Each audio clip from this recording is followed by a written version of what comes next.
Today we are working on a 2009 Ford Escape.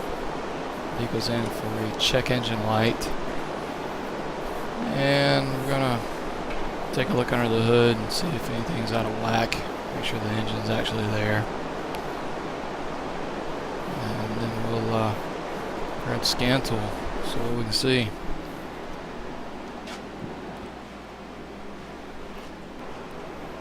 So we got the vehicle ID'd, little 4-cylinder. I'm gonna do a self-test. Now you can do a self-test on everything, but the check engine light's on, so we're just gonna check the codes in the engine.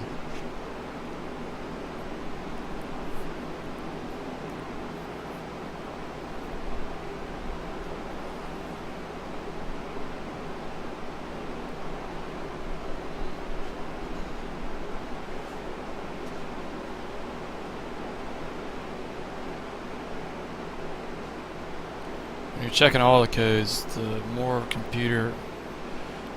more modules that vehicle has, the longer it takes. So you gotta have some time on your hands if you're gonna check them all. So it looks like we got a P2111, which is a throttle code, throttle body concern, and that'll definitely kick on our light.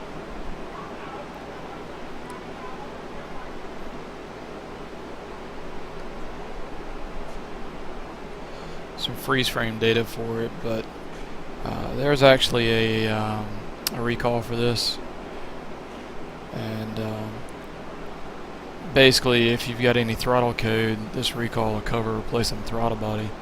One of the joys of working at the dealership. Yeah, here's the RO, and the recall is 13N03, so warranty extension on the throttle body. So working at a dealership, you run into a lot of pattern failures, and makes things go really quick.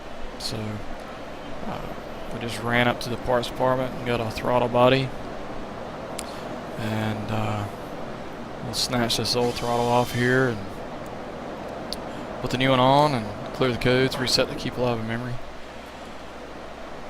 make sure it runs okay, take it down the road and give it back to the customer. I think this recall pays, I can't remember now, I want to say half an hour, 5/10.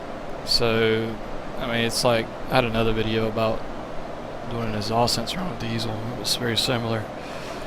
I mean, it's just like, alright, so you got dispatched a vehicle with a check engine light. You check it over, you pull the code, you find out it's a throttle code. You do it a little check, and then you realize they have a warranty extension recall to cover this throttle, which is good. It saves the customer a lot of money. Go with check at parts, make sure they have the part. They do. Change out the part like we're doing now, and then put it all back together and fill out the paperwork in 30 minutes. I mean, it's just it's nuts. I mean, you gotta be really quick about them. You gotta bang them in and bang them out. And then on a job like this, you're really relying on hopefully getting some service work maybe out of the car. Maybe the tires are worn out or the brakes are worn out. The customer just doesn't know it, and you bring it to their attention. And a lot of times though, when somebody's in, especially if they're in for a recall, they're in for the free stuff, and they're going to get their brother-in-law or something to fix whatever you may find wrong with the vehicle. So that's it. 4 bolts holding it on, 1 connector. Get the air snorkel out. Nothing really wrong with this throttle body. It's just physically, it's just not working, electrically correctly, setting a code.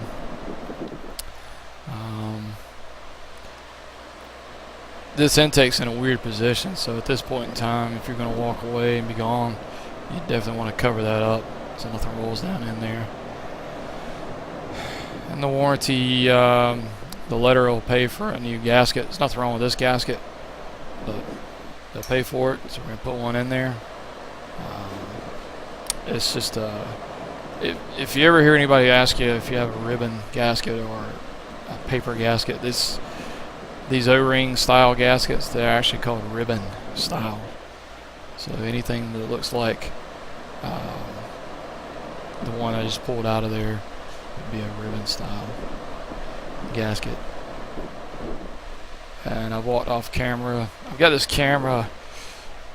I guess I could take a picture of it, but I've got this camera on a tripod, and it's really crammed under the hood to get this angle without trying to look over the fender. So I'm going to make sure everything's nice and clean. There's our new gasket. It's got a lineup tab, which is kind of silly because it's a completely circular round gasket, but lineup tab's at the top, so we'll just line it up so it'll sit nice and flush in there. And we'll get our new throttle body. I don't have any part numbers on these because every one of them's different. They're different from year to vehicle, and it just wouldn't do you any good. It would be confusing. If you need a throttle body, you just ask for one. If you bring a part number, it could create some confusion. And it just sits right in place with 4 bolts. There's really nothing to it.